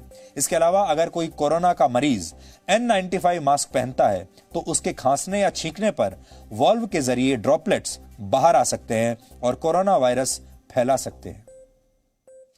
हमारे देश में बढ़ते कोरोना मामलों के बीच सरकार की यह चेतावनी बेहद अहम है, क्योंकि कोरोना से बचने के लिए लोग बड़े पैमाने पर N95 मास्क का ही इस्तेमाल कर रहे हैं। हालांकि ये ज्यादा महंगा होता है, लेकिन रिपोर्ट्स बता रही हैं कि जनवरी से लेकर अब तक N95 मास्क का बाजार करीब 29,000 गुना बढ़ गया है। 29,000 गुना। पहले रोजाना औसतन 1,670 N95 मास्क बिकते थे और अब हर दिन करीब 4 करोड़ N95 मास्क बिक रहे हैं। बाजार में अब नकली N95 मास्क भी बिकने लगे हैं जो खतरनाक साबित हो सकते हैं। ऐसे में आप सोच रहे होंगे कि जब N95 मास्क ही सुरक्षित नहीं है तो फिर कौन सा मास्क सुरक्षित है, कौन सा मास्क पहने? तो हम ये भी आपको बताते हैं, क्योंकि सॉल्यूशन भी आपके लिए लेकर आए हैं। लोगों को अपने चेहरे को पूरी तरह ढकने वाले मास्क पहनने चाहिए, अपने मुंह को ढकने वाले मास्क पहनने चाहिए जिसके दोनों तरफ कोई खाली जगह ना हो। लोगों को कॉटन के कपड़े से बने, सूती कपड़े से बने मास्क पहनने चाहिए। जिस कपड़े से मास्क बनाया जा रहा है उसे 5 मिनट तक उबलते पानी में ठीक से धोया गया हो, ऐसा कपड़ा होना चाहिए। इसके अलावा विशेषज्ञ मास्क को हर दिन धोने की भी सलाह देते हैं, यानी आप सूती कपड़े का मास्क बनाइए, उसे पहनिए और हर रोज उसे धोइए। कोरोना वायरस को 6 महीने से ज्यादा का वक्त बीतने के बाद भी बहुत से लोग मास्क पहनने का ना तो सही तरीका जानते हैं और ना ही अब तक ये समझ पाए हैं कि कौन सा मास्क पहनना चाहिए, कौन सा मास्क लगाना चाहिए। ऐसे लोगों को मास्क से जुड़े हर सवाल का जवाब देने वाली आज ये खास रिपोर्ट आप सबको बहुत ध्यान से देखनी चाहिए। डॉक्टर वैष्णव, सबसे पहले जिस मास्क को लेकर सवाल उठाए गए हैं, रेस्पिरेटर मास्क नहीं लगाना है ये कहा गया है, तो क्या प्रॉब्लम्स हैं और बहुत सारे लोग इसे लगाकर घूम रहे हैं? इसमें बेसिकली जो ये फिल्टर है ये बाहर से अंदर आने के लिए तो प्रोटेक्टिव है, लेकिन जो आप सांस लेते हैं, जो पहनता है इसको, उसके जो सांस से जो है वो कीटाणु बाहर आने के चांसेस होते हैं, यही इसका नुकसान है। N95 क्लियर गाइडलाइंस है ICMR की कि उन लोगों को पहनना चाहिए जो कोविड-19 पॉजिटिव पेशेंट्स के कांटेक्ट में, जैसे आपने लगाया, डॉक्टर्स हैं, नर्सेज हैं जो उनको ट्रीट कर रहे हैं उनको चाहिए, या जो फीवर क्लिनिक में पेशेंट देख रहे हैं या हम OPD में बैठे हमारे पास पेशेंट आ रहे हैं फीवर वाले, उनको देखने के लिए तो हम लोगों को N95 मास्क पहनना जरूरी है। जनरल पब्लिक को N95 मास्क में पैसे खर्च करने की कोई ज़रूरत नहीं है, उसको वेस्ट करने की कोई ज़रूरत नहीं है। कंपनी ने हमारे लिए जो मास्क बनाया है इसको हम धो सकते हैं, इसको दोबारा यूज़ कर सकते हैं और इसको पहनने के लिए भी बहुत ज़्यादा दिक्कत नहीं है। अगर आप स्टाइलिश मास्क पहनना चाहते हैं तो इस तरह के भी मास्क अब मार्केट में मिलते हैं जो N95 नहीं है लेकिन आपके स्टाइल की ज़रूरत को भी पूरा करेंगे और उसमें कोई ऐसा फिल्टर भी नहीं होगा और वो N95 भी नहीं होगा। सर, ये भी एक मास्क है, ये भी N95 कहा जा रहा है, इसको कब लगाना चाहिए, किस तरह लोगों को लगाना चाहिए? सिंपल तरीके से आपने यूं खींचा और ये पहना ऐसे, और इसको आपने यहाँ से ये क्लिप को ये कर दिया, टाइट कर दिया, लेकिन आम लोगों को इसकी भी ज़रूरत नहीं है। ये मास्क लगाते हैं लोग बहुत। इस मास्क का ये है कि ये एक डबल लेयर वाला आता है, एक ट्रिपल लेयर वाला आता है। इसमें जैसे सिंपल आप इसको ऐसे करके पहन सकते हैं, ये लगाया आपने, और लेकिन ये वन टाइम, ये तो वन टाइम है और ये भी 6 से 8 घंटे से ज़्यादा इस्तेमाल नहीं कर सकते। इसको उतारना है और इसको उल्टा करना है, जो अंदर वाला हिस्सा बाहर, और इसको ऐसे फोल्ड करना है और ऐसे फोल्ड करके और प्रॉपर तरीके से इसको डस्टबिन में डिस्पोज ऑफ करना है, ताकि अगर इसमें भी कोई वायरस हो तो वो संक्रमित वायरस हो जिसके चांसेस हो सकते हैं। ऐसे करके आप इसको बंद डस्टबिन में डाल दें। अगर बंद डस्टबिन नहीं है तो किसी पॉलीथीन वाले बैग में रख के उसको लपेट करके अपने डस्टबिन में डाल दें। ये जो मास्क है वन टाइम यूज मास्क है, इसकी जरूरत तब पड़ती है जब आपको किसी ऐसी जगह जाना हो जहां 4 से 6 घंटे में आपको लगता हो कि इसे डिस्कार्ड कर दूं और उसके बाद दूसरा मास्क पहने, या फिर साधारण मास्क पहनिए। बाकी जो N95 मास्क है ये खासतौर पर डॉक्टर्स और हेल्थ केयर वर्कर्स के लिए बनाए गए हैं। आम लोगों के लिए साधारण मास्क काम कर रहे हैं और इसीलिए आज फिर से स्वास्थ्य मंत्रालय को चिट्ठी लिखकर ये बताना पड़ा कि साधारण सूती कपड़े के मास्क पहनिए, ना हो तो रुमाल का मास्क बनाइए और फिर उसे भी धो दीजिए, लेकिन वो टाइटली आप लगा कर रखें। हर वक्त इस बात का ख्याल आपको रखना होगा। पूजा मक्कड़, जी मीडिया, दिल्ली। अब आपको एक और बड़ी दिलचस्प बात बताते हैं, और अब सवाल यह है कि क्या कोरोना वायरस से लड़ती हुई दिल्ली हर्ड इम्यूनिटी की तरफ बढ़ रही है? क्योंकि आपको याद होगा दिल्ली में हालत बहुत खराब हो गई थी और दिल्ली में कोरोना वायरस के मरीज तेजी से बढ़ रहे थे। यह सवाल इसलिए उठा है क्योंकि दिल्ली में सीरोलॉजिकल सर्वे की रिपोर्ट आ गई है, जिसे आम बोलचाल की भाषा में सीरो सर्वे भी कहा जाता है। तो सीरो सर्वे की रिपोर्ट आई है और वो आपको चौंका देगी। इस सर्वे में यह पता चला है कि दिल्ली की करीब 23% आबादी कोरोना संक्रमण की चपेट में आ चुकी है। 23% आबादी कोरोना संक्रमित हो चुकी है, क्योंकि दिल्ली के हर चौथे व्यक्ति में इस वायरस के खिलाफ एंटीबॉडीज विकसित हो चुकी हैं। इस सर्वे में इस बात का भी पता चला कि ज्यादातर संक्रमित व्यक्ति एसिम्प्टोमेटिक यानी बिना लक्षण वाले थे, यानी उन्हें खुद भी नहीं पता चला कि उन्हें संक्रमण हो चुका है। यह सीरो सर्वे दिल्ली के सभी 11 जिलों में 27 जून से 10 जुलाई के बीच किया गया। तो आप ये मान लीजिए, डेट आप देख लीजिए, 27 जून से 10 जुलाई के बीच ये किया गया है, जिसमें 21,387 लोगों के खून के सैंपल्स लिए गए थे। इस टेस्ट की मदद से यह जाना गया कि आखिर कितने लोगों के अंदर कोरोना वायरस से लड़ने के लिए एंटीबॉडीज विकसित हो चुकी हैं, जिससे पता चलता है कि क्या कोई व्यक्ति कभी कोरोना वायरस के संपर्क में आया था या नहीं आया था। सीरो सर्वे के नतीजों का एक मतलब यह भी है कि दिल्ली के लोग अब हर्ड इम्यूनिटी हासिल कर चुके हैं, या फिर हर्ड इम्यूनिटी हासिल करने की उम्मीद दिल्ली के लोगों में अब बढ़ गई है। मेडिकल साइंस में हर्ड इम्यूनिटी उस प्रक्रिया को कहा जाता है जब आबादी का एक बहुत बड़ा हिस्सा वायरस से संक्रमित हो जाता है या कर दिया जाता है, ताकि वो वायरस से इम्यून हो सके और लोगों के शरीर में इस वायरस से लड़ने वाले एंटीबॉडीज बन जाएं, यानी वो एक ऐसी क्षमता अपने शरीर में विकसित कर लें जिससे इस वायरस से लड़ा जा सके। जानकारों के मुताबिक अगर दिल्ली की 60 से 70% आबादी कोरोना से पीड़ित हो जाए और लोगों में इसकी एंटीबॉडीज बन जाएं, तो वायरस के संक्रमण की रफ्तार और क्षमता कम होने लगेगी और धीरे धीरे ये वायरस समाप्त हो जाएगा। दिल्ली में हर्ड इम्यूनिटी की संभावना इसलिए भी बढ़ गई है क्योंकि अब यहां कोरोना के मामलों में अचानक गिरावट आने लगी है, और जो एक्सपर्ट्स हैं वो ये कहते हैं कि दिल्ली में कोरोना का पीक अब जा चुका है। आंकड़े भी यही बात कह रहे हैं। जून में दिल्ली का पॉजिटिविटी रेट करीब 32% था, जो अब सिर्फ 7% रह गया है। पॉजिटिविटी रेट का मतलब यह है कि कितने टेस्ट पर कितने लोग कोरोना पॉजिटिव मिले हैं। दिल्ली में वैसे तो कुल कोरोना मामलों की संख्या 1,23,000 के पार पहुंच गई है, लेकिन एक्टिव मामले अब भी सिर्फ 15,000 के आसपास हैं और इसमें लगातार गिरावट आ रही है। दिल्ली में सोमवार को कोरोना के 954 मामले सामने आए थे। 49 दिनों के बाद पहली बार कोरोना संक्रमण के मामले 1,000 से कम हुए थे उस दिन। दिल्ली में कोरोना से ठीक हुए मरीजों की दर यानी रिकवरी रेट भी 84% हो चुका है, जो और देश में ये 63% है, यानी दिल्ली में रिकवरी रेट भी बेहतर है। कोरोना के घटते हुए मामले और सीरो सर्वे के नतीजों से दिल्ली के हर्ड इम्यूनिटी हासिल करने की उम्मीद बढ़ गई है, लेकिन इसका मतलब यह नहीं है कि आप कोरोना से बचने के प्रयास करना छोड़ दें। मास्क पहनना और सामाजिक दूरी का पालन करने जैसे नियमों का पालन अब भी आपको करना ही पड़ेगा।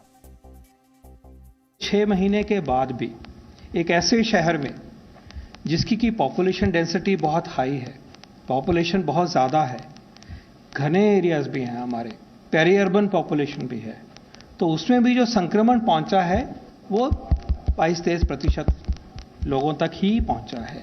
अगर इस तरफ से देखें, पहले क्लास अगर हम कहें कि किस तरफ है, तो ये दिखाता है कि जो मेहनत दिल्ली के वासियों ने करी, जो सरकार ने करी, जो अच्छी प्रैक्टिसेस अपनाई गई, वो इस बीमारी को सीमित करके रखा। बहुत सारी हमारी पॉपुलेशन जो है वो बची हुई है, संक्रमित नहीं हुए हैं। संक्रमण हो सकता है, वायरस को वो सब व्यक्ति पसंद हैं जिनके अंदर अभी संक्रमण नहीं हुआ, क्योंकि वो वहां पहुंचेगा। और 77% जो है नंबर बचा हुआ है, ये अच्छी बात है, लेकिन हमें ये कोई गारंटी और लाइसेंस नहीं देता कि हम जो अपना चौकन्नापन है, जो हम अपने आप को केयर करना है, फिजिकल डिस्टेंसिंग की बात है, मास्क की बात है, कफ एटिकेट की बात है, थूकना नहीं है इसकी बात है, आरोग्य सेतु अपनाना है, अपने एल्डरली को और वल्नरेबल कोमॉर्बिड वाले जो भाई बहन हैं, बुजुर्ग हैं, उनको बचा के रखना है। वो सारे ही मुद्दे हमें अभी और चौकसी से और जोरों से आगे चलना है लेके। अब आपको दिल्ली में सेरोलॉजिकल टेस्ट के नतीजों को आधार मानकर आपको यह समझना चाहिए कि पूरे देश में भी एक बड़ी आबादी को इस वायरस का संक्रमण हो चुका होगा। हो सकता है आपको या आपके किसी जानकार को भी या परिवार में से भी किसी को यह संक्रमण ऑलरेडी हो चुका हो और आपको शायद इसके बारे में पता भी ना चला हो। भारत में अब तक 1,44,00,000 से ज्यादा टेस्ट हो चुके हैं, कोरोना टेस्ट, और वर्तमान पॉजिटिविटी रेट भारत में 11% के आसपास है। तो अब आप सोचिए, 11% के आसपास अगर पॉजिटिविटी रेट है भारत में, तो 135 करोड़ की आबादी के हिसाब से हो सकता है कि 135 करोड़ का अगर आप 11% ले लें तो लगभग 12-13 करोड़ लोग इस देश में संक्रमित हो चुके हैं। और अगर दिल्ली के आंकड़ों को अगर आप आधार मानेंगे तो आप अगर उसी आधार को पूरी आबादी के ऊपर अप्लाई करेंगे, उस फॉर्मूले को 23% के, तो आपको यह समझ में आएगा कि 30 करोड़ के आसपास लोग कोरोना वायरस से संक्रमित हो चुके हैं, ठीक भी हो चुके होंगे और उनके शरीर में एंटीबॉडीज बन चुकी होंगी। इसलिए बहुत ज्यादा डरने की भी बात नहीं है। और हमारे यहां जो मृत्यु दर है वो भी लगभग 2.5% के आसपास है, जो दुनिया में बाकी देशों के मुकाबले बहुत ही कम है। और 2.5% का जो मृत्यु दर है, इससे ज्यादा मृत्यु दर और बहुत सारी बीमारियों का होता है। इस वायरस से भारत देर सवेर उबर ही जाएगा, लेकिन सवाल यह है कि यह वायरस अपने पीछे जो तकलीफें छोड़कर गया है, अब उनका क्या होगा। इस महामारी ने रिश्तों की परिभाषा बदल दी है। कुछ लोग अपने परिवार के उन सदस्यों से नहीं मिल पा रहे हैं जो इससे संक्रमित हैं और अस्पताल में भर्ती हैं, जबकि कुछ लोग अपने ही उन रिश्तेदारों को हाथ तक लगाने के लिए तैयार नहीं हैं जिन्हें हाल ही में कोरोना वायरस हुआ है। एक महामारी ने कैसे रिश्तों की सारी परिभाषाओं को एक ही झटके में बदल कर रख दिया। जन्म कैसे होता है वो प्रक्रिया बदल चुकी है, मृत्यु कैसे होती है वो प्रक्रिया बदल चुकी है, अंतिम संस्कार कैसे होता है वो प्रक्रिया बदल चुका है। खुशी मनाने के लिए आप एक साथ इकट्ठे नहीं हो सकते, शोक मनाने के लिए भी आप एक साथ इकट्ठा नहीं हो सकते। और कैसे इसने लगातार लोगों के बीच में जो दूरियां हैं वो बढ़ा दी हैं, मानसिक दूरियां भी बढ़ा दी हैं और शारीरिक दूरी तो बढ़ा ही दी है। इस पर हमने एक छोटा सा विश्लेषण आज तैयार किया है और इसे आज आपको मिस नहीं करना चाहिए। ये कोरोना वायरस का विश्लेषण नहीं है, ये कोरोना काल में जो रिश्ते हैं आपके, उन रिश्तों का विश्लेषण है।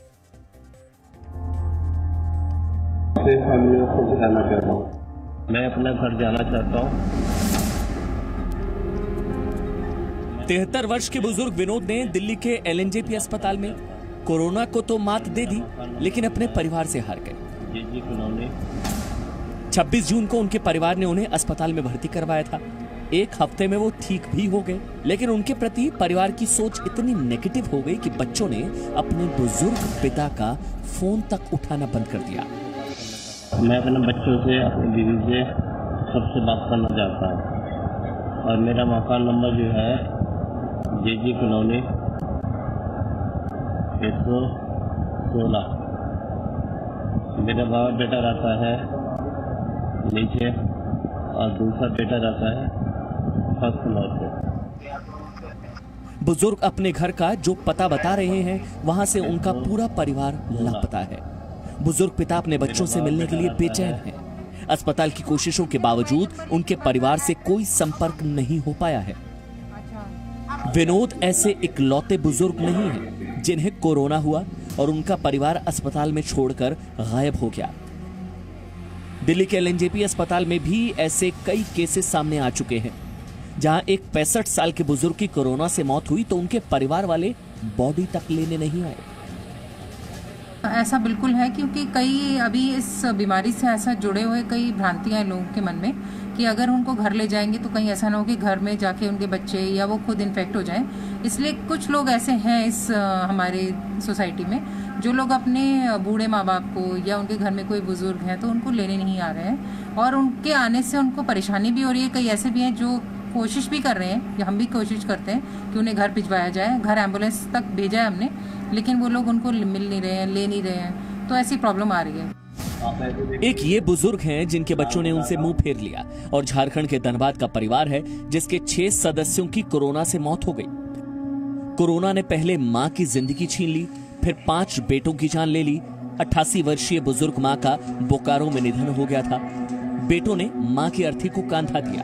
अंतिम संस्कार के बाद पता चला कि वो कोरोना पॉजिटिव थी। फिर एक एक करके 5 बेटों को कोरोना हुआ और वो जिंदगी की जंग हारते चले गए। सभी की उम्र 60 साल से ऊपर थी।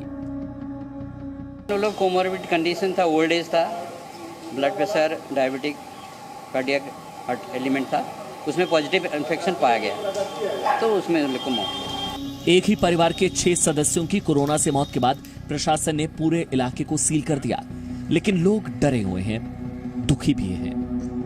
बहुत दुखद घटना कोरोना काल में मां समेत 5 बच्चों की मौत, मां को लेकर 6 व्यक्तियों की मौत कोरोना काल में समा गई। इस परिवार के ऊपर वो दुख की घड़ी बीत रही है। जितना भी दुख प्रकट किया जाए यह कम है। ये झारखंड का पहला और पूरे भारत में दूसरा मामला है कि एक साथ 6 व्यक्तियों की मौत कोरोना काल में हुई है। केंद्र सरकार और राज्य सरकार इस परिवार को उचित मुआवजा प्रदान करे। जो 5 औरतें विधवा हुई हैं उनकी जो कमी है वो पूरा कर सके। तो एक तरफ बुजुर्ग पिता है जिसे उसके बेटों ने छोड़ दिया और दूसरी तरफ बुजुर्ग मां है जिसके 5 बेटों ने भी उसके साथ दम तोड़ दिया। अब फिलिस्तीन से आई ये तस्वीर देखिए जिसमें एक शख्स अस्पताल की खिड़की पर गमगीन मुद्रा में बैठा है। दरअसल ये शख्स अपनी मां की मौत से पहले उसे जी भर कर देख लेना चाहता है। उसकी मां कोरोना वायरस संक्रमण के चलते अस्पताल में भर्ती थी और उस फिलिस्तीनी महिला का बेटा अपनी मां को देखने के लिए कमरे की खिड़की चढ़कर उसे निहारता था। यानी कि कोरोना सिर्फ इंसानों की ही परीक्षा नहीं ले रहा, रिश्तों की भी परीक्षा ले रहा है। नीचे और दूसरा बेटा रहता है फर्स्ट फ्लोर पे। तो कोरोना काल ने हमें बहुत सारी नई बातें बताई हैं, बहुत सारी नई चीजें सिखाई हैं और हमारी बहुत सारी गलतफहमियां भी दूर कर दी हैं।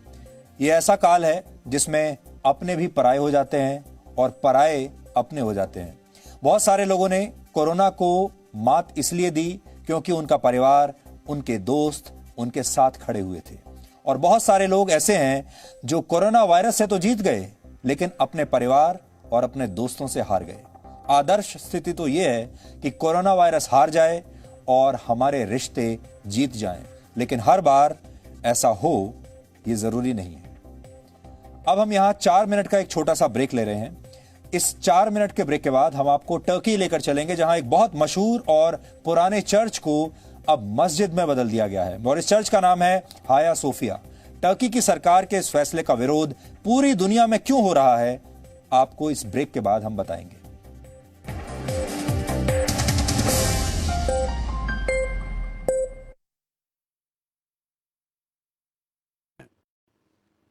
एक ये कि प्रेजेंट में रहो, पास्ट और फ्यूचर में अपने दिमाग को मत जाने दो, और दूसरा ये कि जो कुछ है वो इस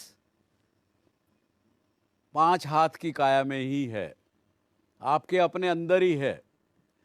हम ढूंढते हैं बाहर, हर बात का जवाब हम दूसरे जगह ढूंढते हैं, लेकिन अगर सिंपलिस्टिकली अगर अपने आप से समझें तो आपको अपनी बात का जवाब अपने पास ही मिलेगा। और उसको कोई नेगेटिविटी है या कोई भी ऐसी चीज़ है जो आपकी सक्सेस में बाधा बन रही है, जो आपकी खुशियों के बीच में आड़े आ रही है, उसको जब आपको समझ आया कि मेरे अंदर ये कमी है, उसको ठीक करने के लिए हमें ही चलना पड़ेगा। ये शो हो चाहे मैं हूँ, केवल आपको रास्ता दिखा सकते हैं, रास्ता चलना आपको पड़ेगा। लेकिन आज हम बात करें नेगेटिविटी की। नेगेटिव असर हमारे पर बहुत से होते हैं, लेकिन उससे पहले हम पॉजिटिव बात करेंगे, क्योंकि जब तक हम पॉजिटिव नहीं सोचेंगे तब तक हम जिंदगी में नेगेटिविटी को हटा नहीं सकेंगे। अगर एक कोई बड़े, जैसे आपका कॉलेज है, आपके प्रिंसिपल हैं, उनके टीचर्स हैं, कॉलेज की भलाई के लिए कुछ काम वो सोच रहे हैं, 6-7 लोग अगर बैठे हैं, उसमें से यदि एक व्यक्ति नेगेटिव सोचने वाला भी हो ना, तो वो फ़ायदा कर सकता है, क्योंकि वो जो विषय डिस्कस किया जा रहा है, जो निर्णय आपने लेना है, उस पे नेगेटिव रूप भी वो दिखा सकता है। तो ऐसे व्यक्ति भी हैं जिनके अंदर नेगेटिविटी एक अपना टैलेंट होता है। उसको नेगेटिव मतलब बहुत एक बुराई के रूप में नहीं सोच के, अगर ये सोचें कि उसके अंदर एक ये टैलेंट है जो कि जन्म से उनको मिला है, तो ऐसे इंसान अच्छे सिक्योरिटी ऑफिसर हो सकते हैं, वो अच्छे एनालिस्ट हो सकते हैं। किसी बात को एनालाइज करना हो तो उसको एनालिसिस ठीक से करके आपके सामने रख सकते हैं। वो लोग जो बिजनेस के अंदर कोई फेलियर होने वाला है उसको पहले देख सकते हैं, क्योंकि नेगेटिव बात सोचेंगे, नेगेटिव क्वेश्चन करेंगे। तो इस प्रकार के रोल में यदि नेगेटिव सोचने वाला व्यक्ति लगाया जाए तो वहाँ पे वो एसेट हो सकता है। लेकिन नेगेटिविटी की कुछ अच्छाइयाँ भी हैं, ये भी हमको सोच के चलना पड़ेगा। और कभी आपको लगे कि मेरे अंदर नेगेटिविटी कुछ है आपके अपने अंदर, उसको स्ट्रेंथ में कैसे बदला जाए ये भी जान लेना बहुत ज़रूरी होगा। No signal, no worry. Presenting Z News app with live TV, latest updates and expert opinion. Available on Google Play and App Store. Download it now.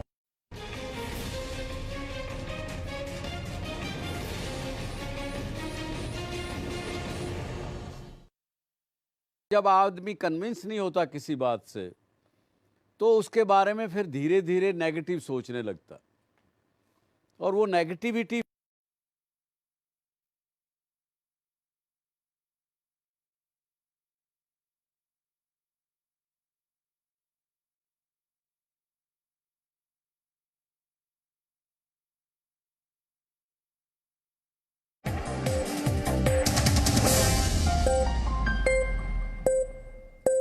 अब हम आपको देश से बाहर लेकर चलते हैं और आपको टर्की लेकर चलते हैं, क्योंकि वहां से आई एक बहुत बड़ी अंतर्राष्ट्रीय खबर का अब हम विश्लेषण करने वाले हैं। टर्की के शहर इस्तांबुल में एक बहुत मशहूर और प्राचीन म्यूजियम हुआ करता था जिसका नाम है हाया सोफिया। अब टर्की की सुप्रीम कोर्ट ने इसे एक मस्जिद में बदलने की इजाजत दे दी है। इस म्यूजियम को मस्जिद में बदलने का आदेश टर्की के राष्ट्रपति रिसेप तय्यप अर्दोआन ने दिया है, जिस पर अब वहां की सुप्रीम कोर्ट ने भी मोहर लगा दी है। हाया सोफिया में 24 जुलाई को जुम्मे की नमाज पढ़ी जाएगी। इसी 24 जुलाई को अब से कुछ घंटे पहले टर्की के राष्ट्रपति हाया सोफिया पहुंचे हैं और उन्होंने तैयारियों का निरीक्षण भी किया। लेकिन यह खबर इतनी महत्वपूर्ण क्यों है, इसे समझने के लिए आपको टर्की और हाया सोफिया के इतिहास को संक्षेप में समझना होगा। सबसे पहले हाया सोफिया के बारे में बताते हैं।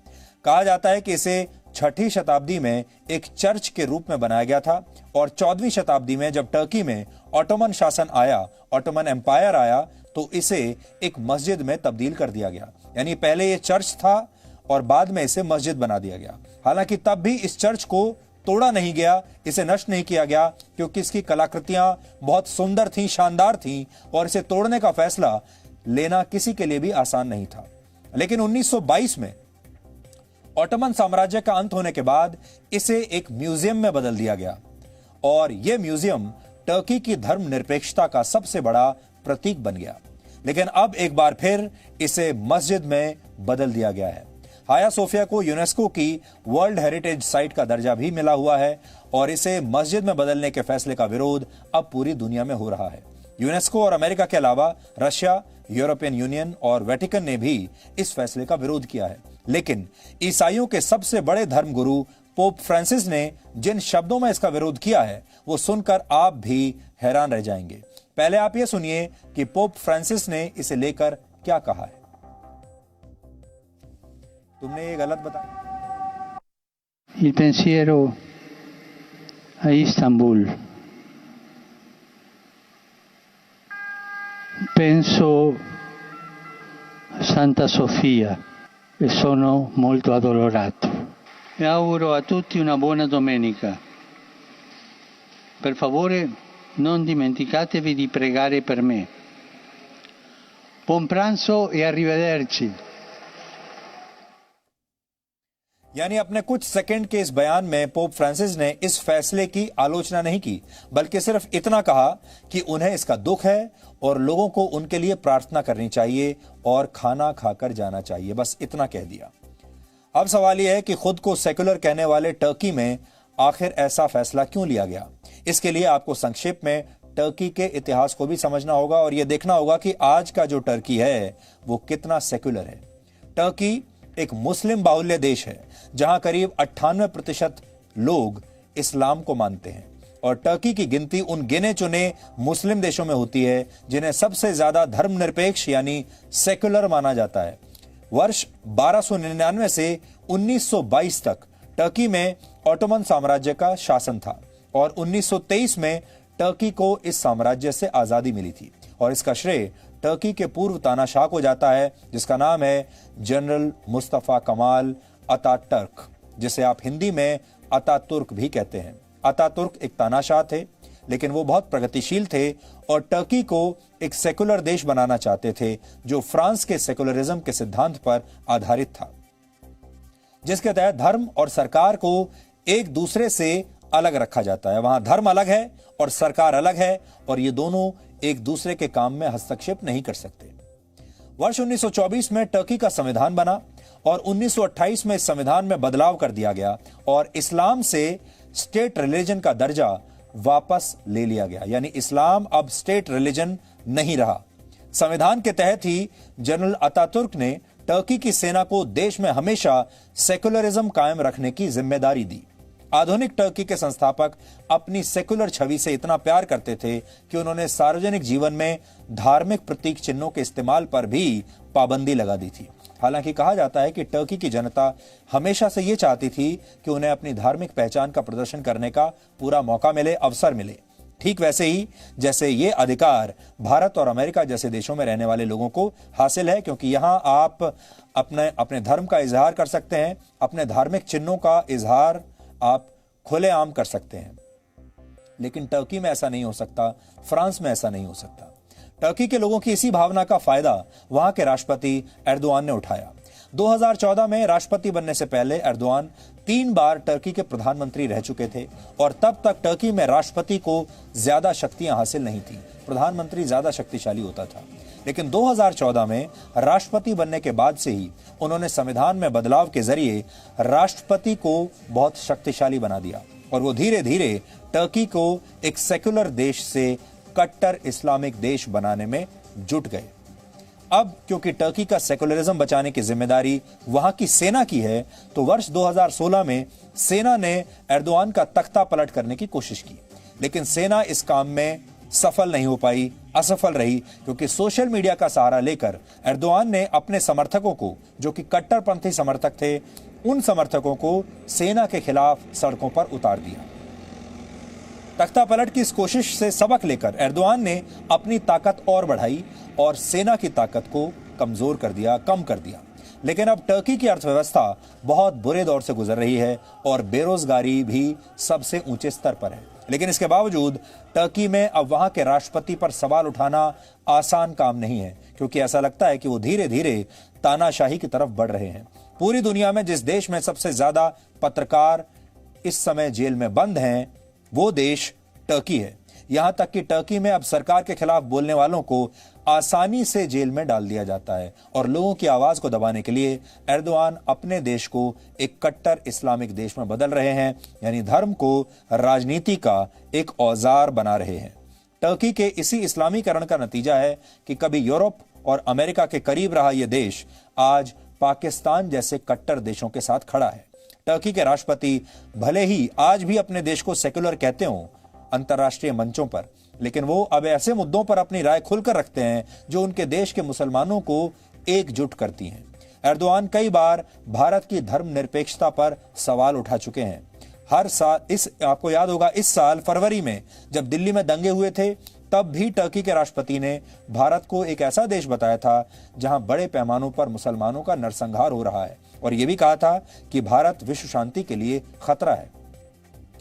फरवरी में भी एर्दोआन ने पाकिस्तान का दौरा किया था और पाकिस्तान पर कश्मीरियों को और भारत पर कश्मीरियों को प्रताड़ित करने का उस समय उन्होंने आरोप भी लगाया था।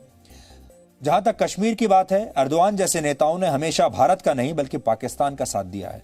भारत ने टर्की के इन बयानों का तब जोरदार विरोध किया था, लेकिन इस बार भारत ने अब तक हाया सोफिया को मस्जिद बनाए जाने के विरोध में कोई मजबूत बयान अभी तक नहीं दिया है। इसलिए भारत को भी अब ये चुप्पी तोड़कर टर्की के राष्ट्रपति एर्दोगान का विरोध करना चाहिए और उन्हें उन्हीं की भाषा में जवाब देना चाहिए, क्योंकि कश्मीर के मामले पर एर्दोगान ने पाकिस्तान का साथ दिया था। अब समय आ गया है जब भारत उसका जवाब दे और उसका हिसाब किताब चुका ले। अब तक चीन अपनी सैन्य ताकत के प्रोपेगेंडा वीडियो आपको दिखा रहा था, आपने बहुत सारे देखे भी होंगे, लेकिन भारत ने अपनी असली सैन्य ताकत दिखाकर चीन की अब हर तरफ से घेराबंदी कर दी है। चीन को बड़ा संदेश देने वाली एक नई खबर आज ये आई है हमारे पास कि लद्दाख में अब भारतीय नौसेना के MiG-29 के लड़ाकू विमान भी भारत की सैन्य ताकत बढ़ाएंगे। नौसेना के कई MiG-29 के लड़ाकू विमानों को दक्षिण भारत से उत्तर भारत में वायुसेना के सैन्य अड्डों पर तैनाती के लिए भेजा गया है। वैसे उत्तर भारत के अंबाला और आदमपुर एयरबेस में पहले से ही वायुसेना के लड़ाकू विमानों के साथ नौसेना के कुछ लड़ाकू विमान अभ्यास कर रहे हैं और करते भी रहे हैं, लेकिन ऐसा पहली बार होगा कि इन लड़ाकू विमानों को सैन्य टकराव की स्थिति में यहां पर भेजा गया है। LAC के इलाके में निगरानी के लिए पहले से ही भारतीय नौसेना के P-8I सर्विलांस विमानों का इस्तेमाल हो रहा है। LAC पर वायुसेना ने भी जबरदस्त तैयारी की है। वायुसेना के सुखोई 30, जैगुआर और मिराज 2000 लड़ाकू विमान लद्दाख में रणनीतिक रूप से अहम ठिकानों पर तैनात हैं। अगले हफ्ते वायुसेना को 5 रफाल लड़ाकू विमान भी मिलने वाले हैं और ये रफाल विमान 29 जुलाई को फ्रांस से भारत पहुंच जाएंगे और इनकी तैनाती सीधे अंबाला एयरबेस पर ही होगी। रफाल लड़ाकू विमान में लगने वाले हथियार और मिसाइल पहले ही भारत पहुंच चुके हैं, यानी किसी भी स्थिति से निपटने के लिए भारत अपनी तैयारियों में कोई कसर नहीं छोड़ रहा। चीन की घेराबंदी में भारत ने हिंद महासागर के इलाके में भी अपनी ताकत बढ़ा दी है। यहां पर अब हार्पून मिसाइल से लैस जैगुआर लड़ाकू विमान समंदर की निगरानी करेगा, जो सेकंडों में दुश्मन के युद्ध पोतों को नष्ट कर सकता है, इतनी क्षमता रखता है। नौसेना के बेड़े में अगले साल 4 P-8I बोइंग विमान शामिल हो जाएंगे। ये विमान दुश्मन की पनडुब्बियों को नष्ट करने में सक्षम होते हैं। चीन को एक बड़ा संदेश तब मिला जब अमेरिका का युद्धपोत USS निमित्ज मेलाका स्ट्रेट्स के रास्ते हिंद महासागर में पहुंच गया। परमाणु शक्ति से लैस ये दुनिया का सबसे बड़ा विमान वाहक युद्धपोत है, जिसमें करीब 90 लड़ाकू विमान और 3000 सैनिक तैनात रहते हैं। USS निमित्ज भारतीय नौसेना के अपने साथियों से भी मिला, जो इस वक्त अंडमान निकोबार के समंदर में युद्ध अभ्यास कर रहे हैं। अंडमान और निकोबार में जहां भारतीय नौसेना के युद्धपोत अभ्यास कर रहे हैं और जहां पर USS निमित्ज भी पहुंचा, उस स्थान से युद्ध अभ्यास की आवाजें अब चीन को भी सुनाई दे रही होंगी, क्योंकि इस जगह से ही दक्षिण चीन सागर के लिए एक सकरा समुद्री रास्ता जाता है, जहां से होते हुए चीन भी हिंद महासागर में प्रवेश करता है। दक्षिण चीन सागर में इस वक्त अमेरिका के 2 युद्धपोत USS रोनाल्ड रेगन और USS थियोडोर रूजवेल्ट पहले से ही गश्त लगा रहे हैं। किसी की वजह से चीन बार बार अमेरिका को चेतावनी दे रहा है और दक्षिण चीन सागर में दूसरे देशों को बार बार युद्ध की धमकियां भी दे रहा है, और इसी से चीन की परेशानी आप समझ सकते हैं, क्योंकि वो अब हर तरफ से घिर गया है। अब आज का सवाल, आज आपको यह बताना है कि दुनिया का सबसे तेजी से बिकने वाला नॉवल उपन्यास कौन सा है। आप इस पर रिसर्च कीजिए और ब्रेक के बाद हम आपको इस सवाल का सही जवाब बताएंगे। कौन सा उपन्यास है, आप अपने दिमाग पर जोर डालिए, जो सबसे तेजी से बिका था। आपको एक हिंट हम दे देते हैं, ये बच्चों में बहुत लोकप्रिय है।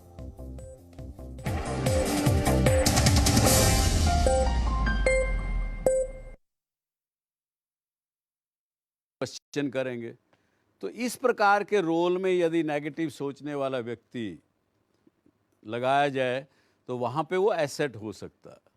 लेकिन नेगेटिविटी की कुछ अच्छाइयाँ भी हैं, ये भी हमको सोच के चलना पड़ेगा। और कभी आपको लगे कि मेरे अंदर नेगेटिविटी कुछ है, आपके अपने अंदर, उसको स्ट्रेंथ में कैसे बदला जाए, ये भी जान लेना बहुत ज़रूरी होगा। No signal, no worry. Presenting Z News app with live TV, latest updates and expert opinion. Available on Google Play and App Store. Download it now.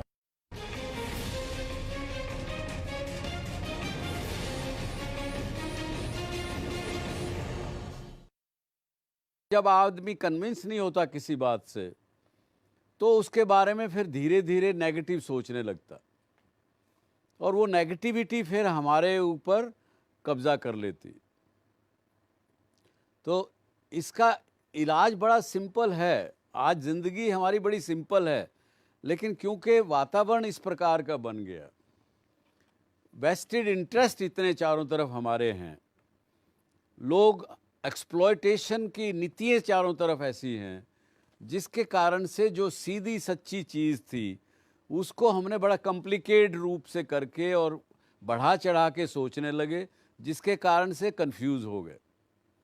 नहीं तो सिंपल सी बात है, ज़िंदगी का एसेंस, मैं पहले भी कई अपने शो में कह चुका हूँ, ज़िंदगी का सार निचोड़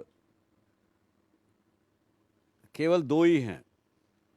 एक ये कि प्रेजेंट में रहो, पास्ट और फ्यूचर में अपने दिमाग को मत जाने दो, और दूसरा ये कि जो कुछ है वो इस 5 हाथ की काया में ही है, आपके अपने अंदर ही है।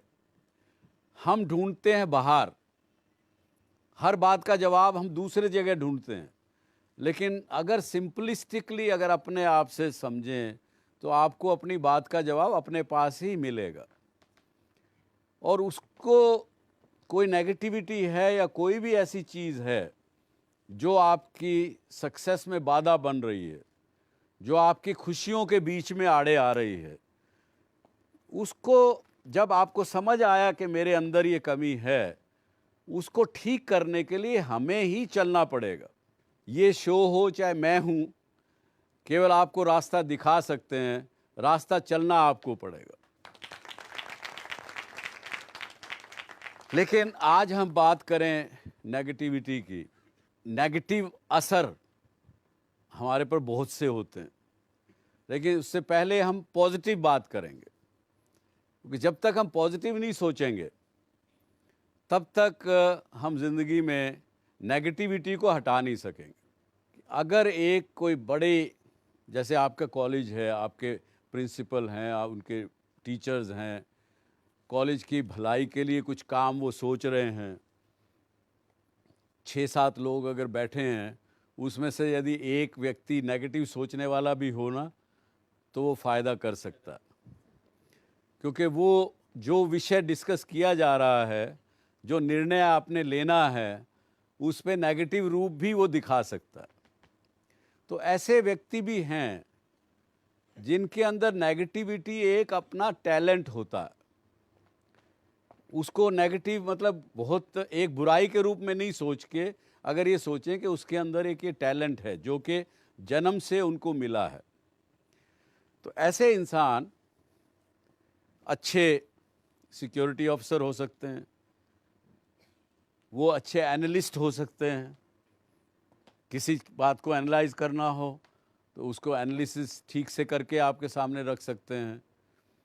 वो लोग जो बिज़नेस के अंदर कोई फेलियर होने वाला है उसको पहले देख सकते हैं, क्योंकि नेगेटिव बात सोचेंगे, नेगेटिव क्वेश्चन करेंगे। तो इस प्रकार के रोल में यदि नेगेटिव सोचने वाला व्यक्ति लगाया जाए तो वहाँ पे वो एसेट हो सकता है। लेकिन नेगेटिविटी की कुछ अच्छाइयाँ भी हैं, ये भी हमको सोच के चलना पड़ेगा। और कभी आपको लगे कि मेरे अंदर नेगेटिविटी कुछ है, आपके अपने अंदर, उसको स्ट्रेंथ में कैसे बदला जाए, ये भी जान लेना बहुत ज़रूरी होगा। No signal, no worry. Presenting Z News app with live TV, latest updates and expert opinion. Available on Google Play and App Store. Download it now.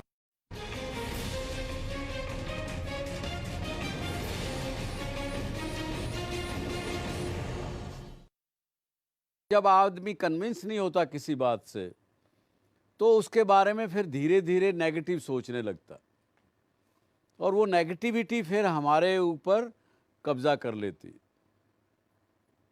तो इसका इलाज बड़ा सिंपल है। आज ज़िंदगी हमारी बड़ी सिंपल है, लेकिन क्योंकि वातावरण इस प्रकार का बन गया, वेस्टेड इंटरेस्ट इतने चारों तरफ हमारे हैं, लोग एक्सप्लॉयटेशन की नीतियाँ चारों तरफ ऐसी हैं, जिसके कारण से जो सीधी सच्ची चीज़ थी उसको हमने बड़ा कॉम्प्लिकेटेड रूप से करके और बढ़ा चढ़ा के सोचने लगे, जिसके कारण से कंफ्यूज हो गए। नहीं तो सिंपल सी बात है, ज़िंदगी का एसेंस, मैं पहले भी कई अपने शो में कह चुका हूँ, ज़िंदगी का सार निचोड़ केवल दो ही हैं। एक ये कि प्रेजेंट में रहो, पास्ट और फ्यूचर में अपने दिमाग को मत जाने दो, और दूसरा ये कि जो कुछ है वो इस 5 हाथ की काया में ही है, आपके अपने अंदर ही है। हम ढूंढते हैं बाहर, हर बात का जवाब हम दूसरे जगह ढूंढते हैं, लेकिन अगर सिंपलिस्टिकली अगर अपने आप से समझें तो आपको अपनी बात का जवाब अपने पास ही मिलेगा। और उसको कोई नेगेटिविटी है या कोई भी ऐसी चीज़ है जो आपकी सक्सेस में बाधा बन रही है, जो आपकी खुशियों के बीच में आड़े आ रही है, उसको जब आपको समझ आया कि मेरे अंदर ये कमी है, उसको ठीक करने के लिए हमें ही चलना पड़ेगा। ये शो हो चाहे मैं हूँ, केवल आपको रास्ता दिखा सकते हैं, रास्ता चलना आपको पड़ेगा। लेकिन आज हम बात करें नेगेटिविटी की। नेगेटिव असर हमारे पर बहुत से होते हैं, लेकिन उससे पहले हम पॉजिटिव बात करेंगे, क्योंकि जब तक हम पॉजिटिव नहीं सोचेंगे तब तक हम ज़िंदगी में नेगेटिविटी को हटा नहीं सकेंगे। अगर एक कोई बड़े, जैसे आपका कॉलेज है, आपके प्रिंसिपल हैं, आप उनके टीचर्स हैं, कॉलेज की भलाई के लिए कुछ काम वो सोच रहे हैं, 6-7 लोग अगर बैठे हैं, उसमें से यदि एक व्यक्ति नेगेटिव सोचने वाला भी हो ना, तो वो फ़ायदा कर सकता है, क्योंकि वो जो विषय डिस्कस किया जा रहा है, जो निर्णय आपने लेना है, उस पे नेगेटिव रूप भी वो दिखा सकता है। तो ऐसे व्यक्ति भी हैं जिनके अंदर नेगेटिविटी एक अपना टैलेंट होता है। उसको नेगेटिव मतलब बहुत एक बुराई के रूप में नहीं सोच के, अगर ये सोचें कि उसके अंदर एक ये टैलेंट है जो कि जन्म से उनको मिला है, तो ऐसे इंसान अच्छे सिक्योरिटी ऑफिसर हो सकते हैं, वो अच्छे एनालिस्ट हो सकते हैं। किसी बात को एनालाइज करना हो तो उसको एनालिसिस ठीक से करके आपके सामने रख सकते हैं। वो लोग जो बिज़नेस के अंदर कोई फेलियर होने वाला है उसको पहले देख सकते हैं, क्योंकि नेगेटिव बात सोचेंगे, नेगेटिव क्वेश्चन करेंगे। तो इस प्रकार के रोल में यदि नेगेटिव सोचने वाला व्यक्ति लगाया जाए तो वहाँ पे वो एसेट हो सकता है। लेकिन नेगेटिविटी की कुछ अच्छाइयाँ भी हैं, ये भी हमको सोच के चलना पड़ेगा। और कभी आपको लगे कि मेरे अंदर नेगेटिविटी कुछ है आपके अपने अंदर, उसको स्ट्रेंथ में कैसे बदला जाए, ये भी जान लेना बहुत ज़रूरी होगा। No signal, no worry. Presenting Z News app with live TV, latest updates and expert opinion. Available on Google Play and App Store. Download it now.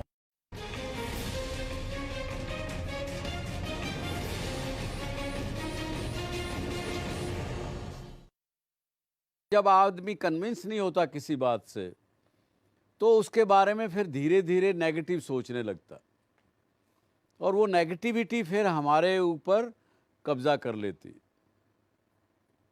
तो इसका इलाज बड़ा सिंपल है। आज ज़िंदगी हमारी बड़ी सिंपल है, लेकिन क्योंकि वातावरण इस प्रकार का बन गया, वेस्टेड इंटरेस्ट इतने चारों तरफ हमारे हैं, लोग एक्सप्लॉयटेशन की नीतियाँ चारों तरफ ऐसी हैं, जिसके कारण से जो सीधी सच्ची चीज़ थी उसको हमने बड़ा कॉम्प्लिकेटेड रूप से करके और बढ़ा चढ़ा के सोचने लगे, जिसके कारण से कंफ्यूज हो गए। नहीं तो सिंपल सी बात है, ज़िंदगी का एसेंस, मैं पहले भी कई अपने शो में कह चुका हूँ, ज़िंदगी का सार निचोड़ केवल 2 ही हैं। एक ये कि प्रेजेंट में रहो, पास्ट और फ्यूचर में अपने दिमाग को मत जाने दो, और दूसरा ये कि जो कुछ है वो इस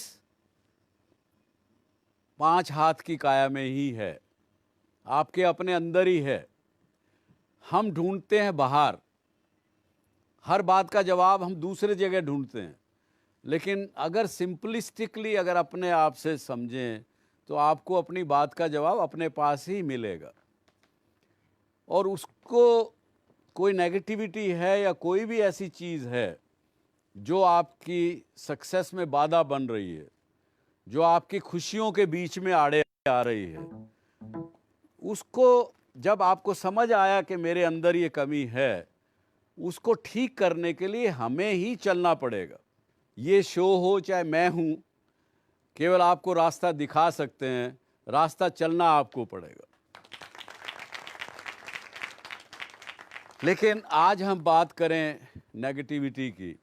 नेगेटिव असर हमारे पर बहुत से होते हैं, लेकिन उससे पहले हम पॉजिटिव बात करेंगे, क्योंकि जब तक हम पॉजिटिव नहीं सोचेंगे तब तक हम जिंदगी में नेगेटिविटी को हटा नहीं सकेंगे।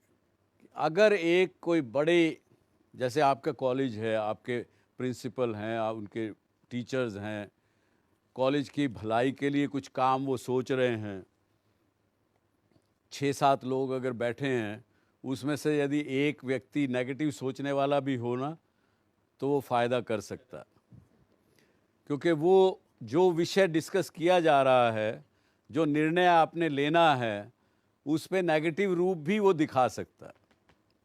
तो ऐसे व्यक्ति भी हैं जिनके अंदर नेगेटिविटी एक अपना टैलेंट होता है। उसको नेगेटिव मतलब बहुत एक बुराई के रूप में नहीं सोच के, अगर ये सोचें कि उसके अंदर एक ये टैलेंट है जो कि जन्म से उनको मिला है, तो ऐसे इंसान अच्छे सिक्योरिटी ऑफिसर हो सकते हैं, वो अच्छे एनालिस्ट हो सकते हैं। किसी बात को एनालाइज करना हो तो उसको एनालिसिस ठीक से करके आपके सामने रख सकते हैं। वो लोग जो बिज़नेस के अंदर कोई फेलियर होने वाला है, उसको पहले देख सकते हैं, क्योंकि नेगेटिव बात सोचेंगे, नेगेटिव क्वेश्चन करेंगे। तो इस प्रकार के रोल में यदि नेगेटिव सोचने वाला व्यक्ति लगाया जाए तो वहाँ पे वो एसेट हो सकता है। लेकिन नेगेटिविटी की कुछ अच्छाइयाँ भी हैं, ये भी हमको सोच के चलना पड़ेगा। और कभी आपको लगे कि मेरे अंदर नेगेटिविटी कुछ है आपके अपने अंदर, उसको स्ट्रेंथ में कैसे बदला जाए, ये भी जान लेना बहुत ज़रूरी होगा। No signal, no worry. Presenting Z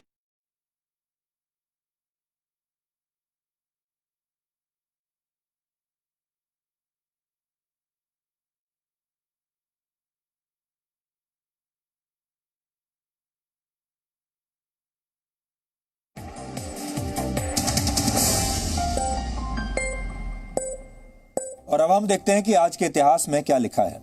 आज ही के दिन 356 ईसा पूर्व में हीरोस्ट्रेटस नामक एक व्यक्ति ने दुनिया के 7 प्राचीन अजूबों में से एक एफेसस के टेम्पल ऑफ आर्टेमिस में आग लगा दी थी। टेम्पल ऑफ आर्टेमिस मौजूदा समय के हिसाब से टर्की में आता है।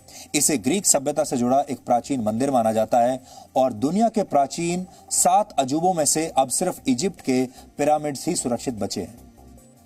वर्ष 2007 में आज ही के दिन जे.के. राउलिंग का मशहूर novel Harry Potter and the Deathly Hallows publish हुआ था। इसे दुनिया का सबसे तेजी से बिकने वाला उपन्यास माना जाता है। पहले 24 घंटों में इस किताब की 1.5 करोड़ कॉपीज बिक गई थी। हैरी पॉटर सीरीज के इस 7वें और आखिरी नॉवल को 93 देशों में रिलीज किया गया था। वर्ष 1983 में आज दुनिया में अब तक का सबसे कम रिकॉर्डेड तापमान एंटार्क्टिका के वॉस्टॉक स्टेशन में दर्ज किया गया था। तब इस जगह का तापमान -89.2 डिग्री सेल्सियस रिकॉर्ड किया गया था। वर्ष 1930 में आज ही के दिन हिंदी सिनेमा के मशहूर गीतकार आनंद बख्शी का जन्म हुआ था। हिंदी फिल्म इंडस्ट्री में गायक बनने का सपना लेकर आए आनंद बख्शी को उनके लिखे गीतों के जरिए पहचान मिली। आनंद बख्शी ने बॉबी, अमर प्रेम, शोले, आराधना और हरे रामा हरे कृष्णा जैसी मशहूर फिल्मों के गीत लिखे थे। मशहूर शास्त्रीय गायिका गंगूबाई हंगल का निधन आज ही के दिन वर्ष 2009 में हुआ था। किराना घराने से ताल्लुक रखने वाली गंगूबाई हंगल को ख्याल की मलिका कहा जाता था। यहां आपको बता दें कि भारतीय शास्त्रीय संगीत में ख्याल एक शैली होती है जिसमें गंगूबाई हंगल को महारत हासिल थी। मशहूर अमेरिकी स्टैंड अप कॉमेडियन और अभिनेता रॉबिन विलियम्स का जन्म आज ही के दिन वर्ष 1951 में हुआ था।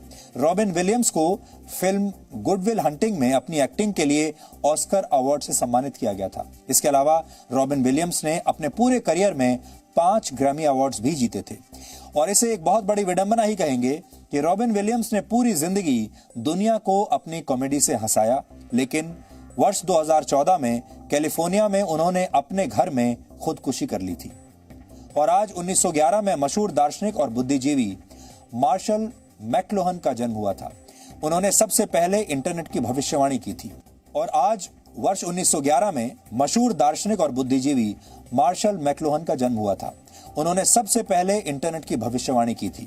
मार्शल मैक्लुहन ने इंटरनेट के जन्म से करीब 30 वर्ष पहले ही इसकी कल्पना कर ली थी और तब उन्होंने कहा था कि पूरी दुनिया एक ग्लोबल विलेज यानी इंटरनेट के जरिए जुड़ा हुआ गांव बनने वाली है। ग्लोबल विलेज नामक ये टर्म भी उन्होंने ही दिया था। तो डीएनए में आज इतना ही। अब आपसे हमारी मुलाकात होगी कल रात 9 बजे। तब तक आप खुश रहिए, सुरक्षित रहिए, स्वस्थ रहिए।